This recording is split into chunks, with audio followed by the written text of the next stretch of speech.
All right, let's try these 2019 released items. Let's go to work.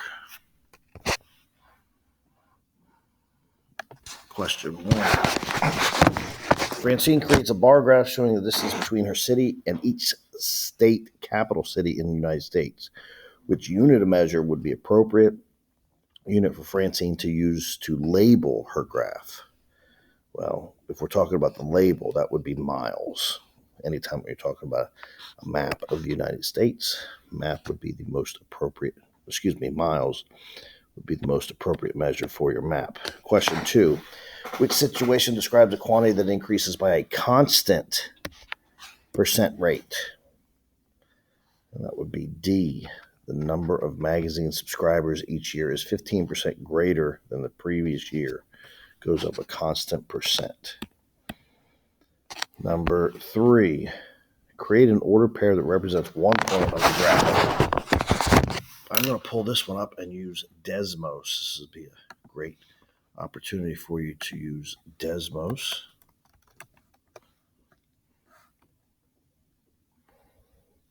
I believe that was 5y minus 2x. 5y minus 2x equals 5.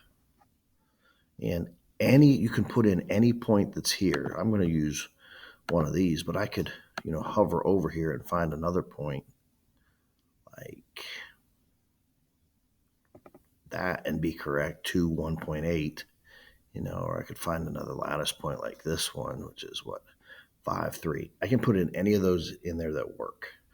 So I'm going to go with 0, 1, the y-intercept. 0, 1. Should be an easy Gibby problem. Next question. An incomplete table of values for an exponential function is shown. The exponential function is in the form y equals a times bx, where a is a real number such as a cannot be equal to 0 and b is a positive real number not equal to 1. Well, here's what we know. Y equals a times b to the x. Well, in this first one, my x is 0. Well, anything to the 0 power, so b to the 0 is 1. So I really have y equals a times 1, or just a. So in this case, my y is 96. So I have 96 equals a. So let's go y equals 96 times bx. Now, what do I want b to be? There's no way for me to solve it, but it says it's incomplete. Complete the table with possible values. So I can put anything, b in there, anything except b is not equal to 1. So let's say I say b equals 2. So now I got y equals 96 times 2 to the x power. Well, my first one's already done. So what if I said b, or x was 1? X is 1. So that would be y equals 96 times 2 to the first power of 2. Well, 96 times 2 is what?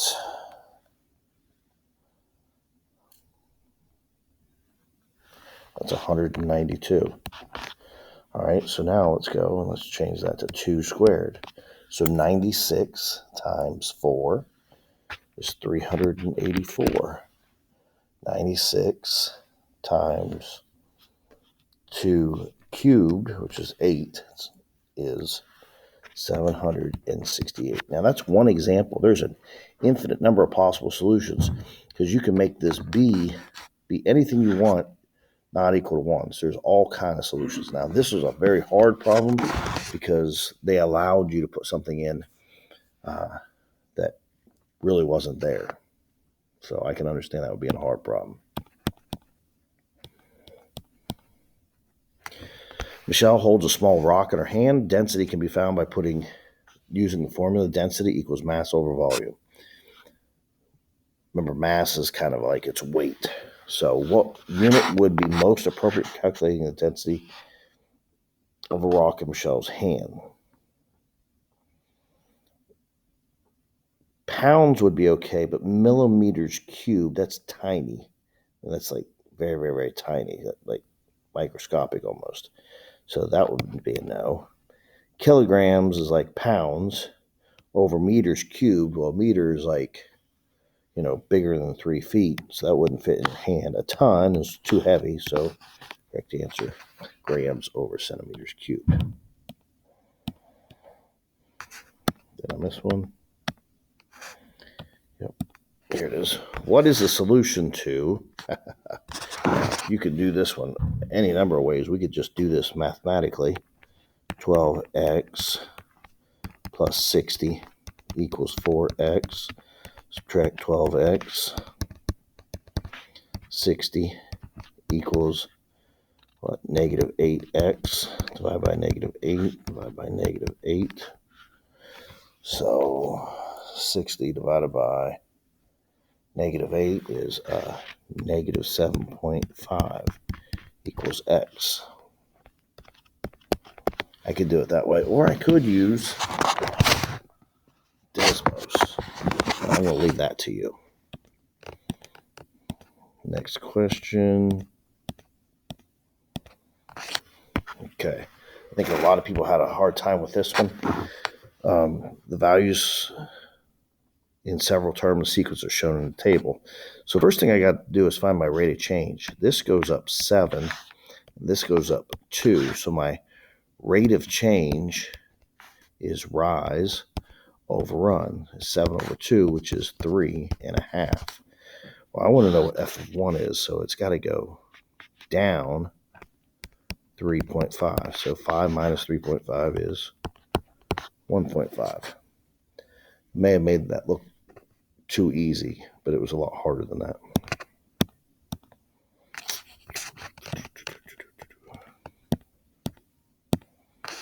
Next one, system of equations. I think I'm going to do this one. Yep, Desmos. So I've plugged those two equations into Desmos right here, and their solution is the point where they intersect, which is 3, 4. So put that in 3, 4.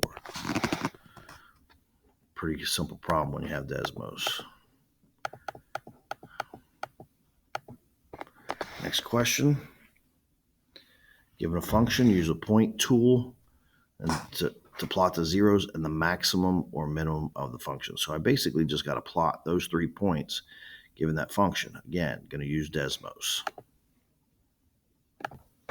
So again, I've plugged this into Desmos. Y equals 2x minus 2 times x minus 3. I find my 2 zeros and my intercept. Then I plot those on the graph given. It was 1, 0, 3, 0, and 2, negative 2. And that's it. That's all I had to do.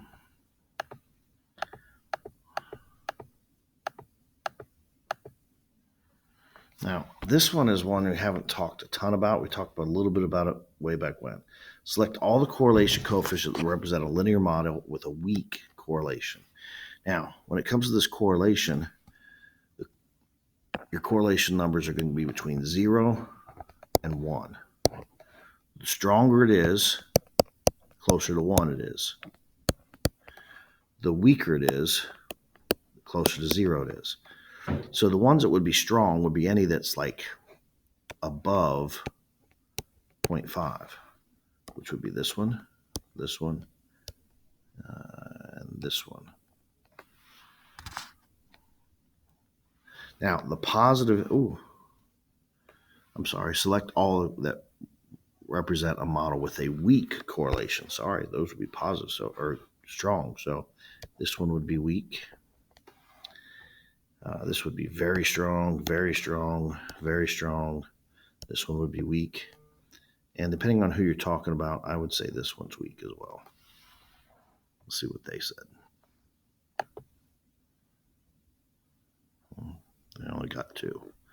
So anything over 0.5 is going to be considered strong. Anything less than 0.5 would be considered weak.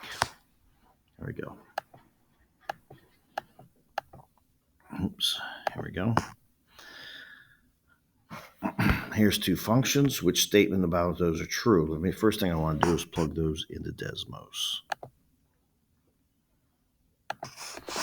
Okay, so here's the graph of those 2 functions, y equals 2 to the x power and y equals 2x.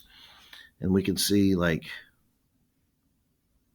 the black one, or the exponential, starts out higher, then it gets a little bit low, and then above. So there's what the graph looks like. Let's go back to the question. Which statement is true? Is f of x, is the exponential, always greater than g of x? No, because it dips below. Is g of x always greater than f of x? No, because it dips below. F of x is greater than g of x for all x values where x is greater than 2. Well, let's look. Right here, that's 2, so yep, right there, f of x is higher. Correct answer, C.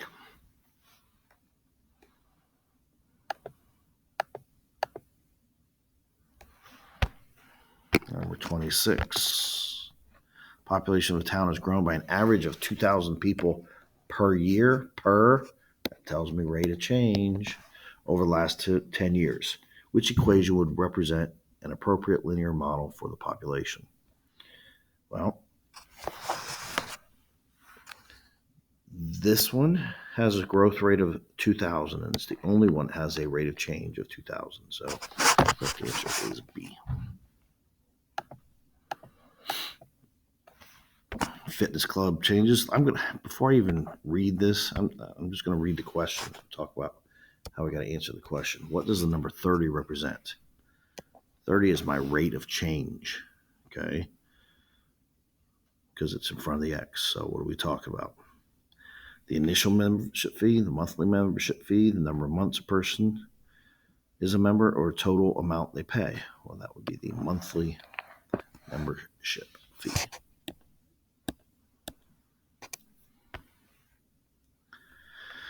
Which expression is equivalent? How about I just go ahead and distribute this? That's 10x squared minus 14x plus 40x minus 56. Those two combine to give me a positive what? 26x. So here we go.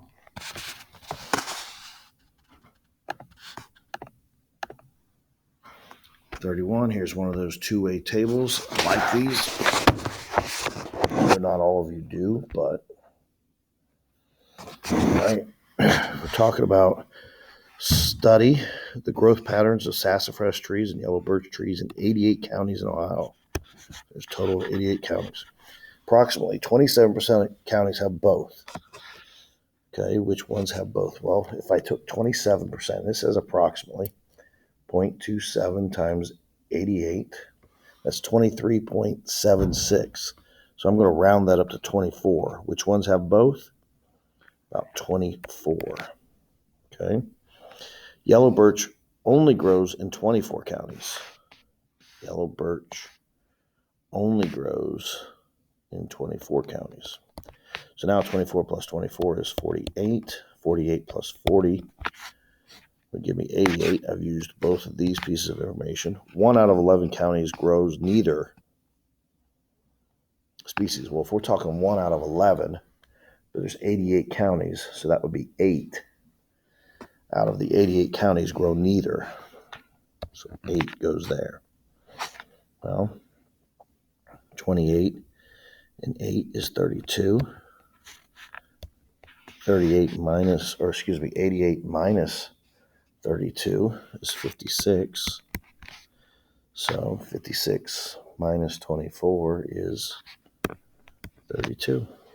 And we were able to complete the entire table.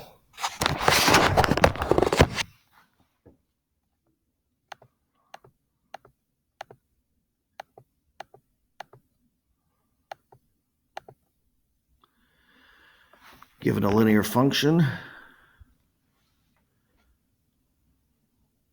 26 minus 12.4x, the function b is also linear. Equation ax equals bx is exactly one solution for x equals 5. We need to create, okay, so we need to create another function down here that crosses this one. Let me go ahead and put that in the Desmos just for fun. Pause. Okay, so I plot this line, 26 minus 12.4x, and I see that at 5, my x value of 5, my y value is negative 36. And I need another line that's going to intersect this line at this point. Okay. So I can be as simple as b of x equals negative 36. You could come up with any number of lines as long as when x is 5, your equation equals a negative 36, and you'll be good.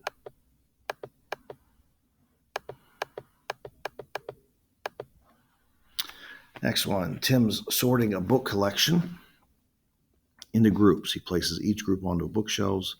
They can hold a maximum of 25 pounds.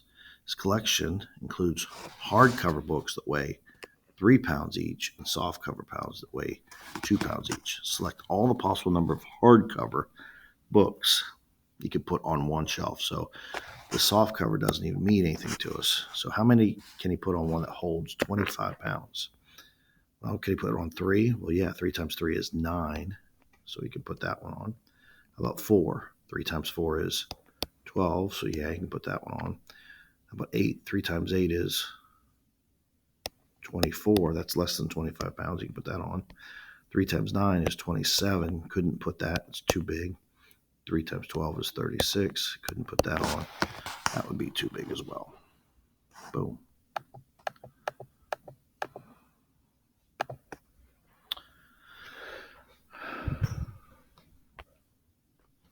What's this going up by every time? It's going up by 5, by 5, by 5.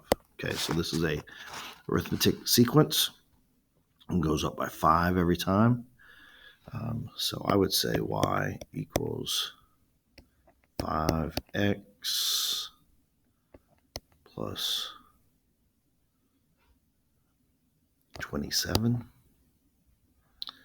And if I want to know the 60th term, that makes this my 0 term, my 1 term, 2 term, 3 term. So let's just check it. Y equals 5 times 3 plus 27. 5 times 3 is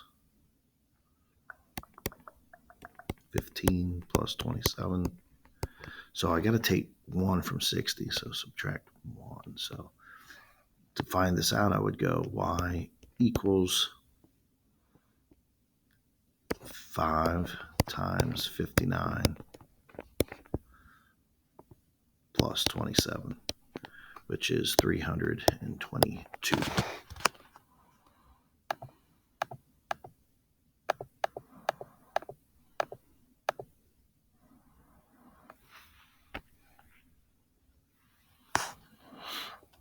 She's using this expression based on the information, complete the sentence. Well, I need to take this right here and graph it. Let me do that.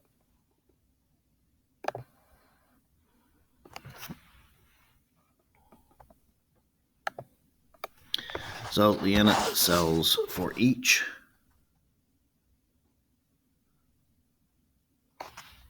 decrease.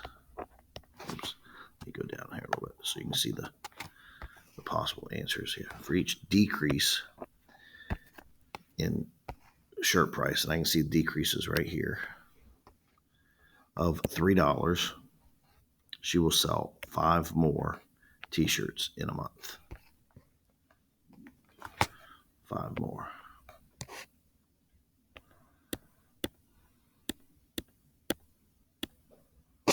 Next one, create an equivalent equation by solving for x in terms of y. So in other words, I have to solve for this x. I got to get that x by itself.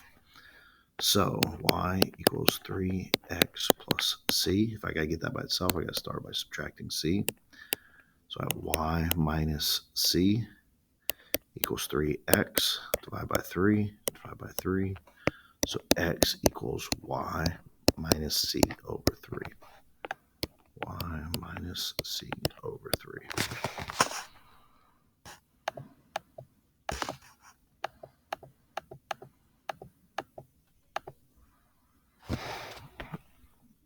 Next one, we're going to compare these things here.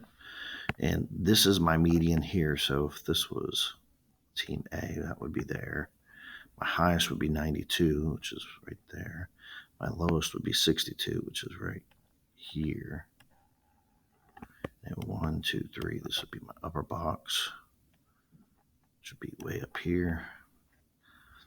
That would be my lower box, which is right here. So that would look like that. I know that's really ugly, but that's where it is. So which one has the lowest median? A. Which has the highest median? B. Which has the smallest IQR? That's from here to here, and that would also be B. Which one has the largest? That would be C.